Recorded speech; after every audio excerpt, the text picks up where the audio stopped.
एक बार की बात है। एक बार एक अध्यापक एक संपन्न परिवार के शिष्य के साथ कहीं जा रहे थे, तो उस शिष्य को कुछ मजाक सूझी, क्योंकि उसको रास्ते में किसी गरीब मजदूर के जूते दिखाई दिए। उसने अध्यापक से कहा, गुरुजी, अगर हम इन जूतों को छुपा दे तो कितना मज़ा आएगा। देखते हैं कि मज़दूर पर इसका क्या असर पड़ता है। अब उसको तो मजाक सूझ रहा था, लेकिन गुरुजी ने कहा कि नहीं, गरीब इंसान के साथ इस तरह का भद्दा मजाक करना ठीक नहीं है। उसने कहा, क्यों ना हम इन जूतों में कुछ सिक्के डाल दें और देखें कि इसका इस गरीब मज़दूर पर क्या प्रभाव पड़ता है। उन्होंने ऐसा ही किया। उसने एक पाँव अपने जूते में डाला तो उसको कुछ कठोर सा महसूस हुआ। उसने अंदर हाथ डाला तो उसको कुछ सिक्के दिखाई दिए। वह थोड़ा आश्चर्य में पड़ गया। आसपास किसी को देखा तो कोई भी दिखाई नहीं दिया।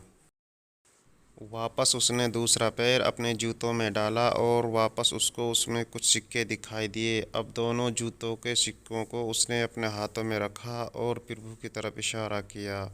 प्रभु, पता नहीं किस भले मानुस ने यह सिक्के मेरे जूतों में छुपाए हैं, लेकिन जिसने भी छुपाए हैं उसको मेरी दुआ है, ताकि इन पैसों से मैं अपने बच्चों और पत्नी के लिए कुछ खाना और दवाइयाँ ला सकूँगा। और इतना बोलकर वह चला गया। इस बात को शिष्य और अध्यापक दोनों सुन रहे थे। अब अध्यापक ने शिष्य से पूछा कि अब तुम मुझे बताओ कि तुम्हें कैसा महसूस हुआ, तुम्हारी पहले वाली मजाक या मेरा यह तरीका।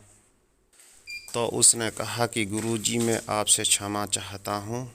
अब मुझे समझ आ गया कि सच्ची खुशी किस चीज़ में है। जब हम किसी की मजाक उड़ाते हैं तो हमें कुछ पल का आनंद मिलता है, लेकिन इससे हमें बद्दुआ मिलती है।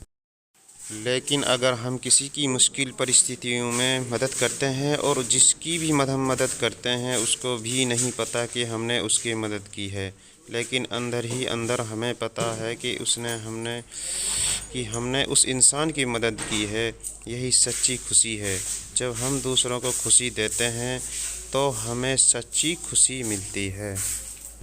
इसी तरह खुशियाँ बांटते रहिए, लोगों की मदद करते रहिए और दान करते रहिए, जिसके भी आप काबिल हो।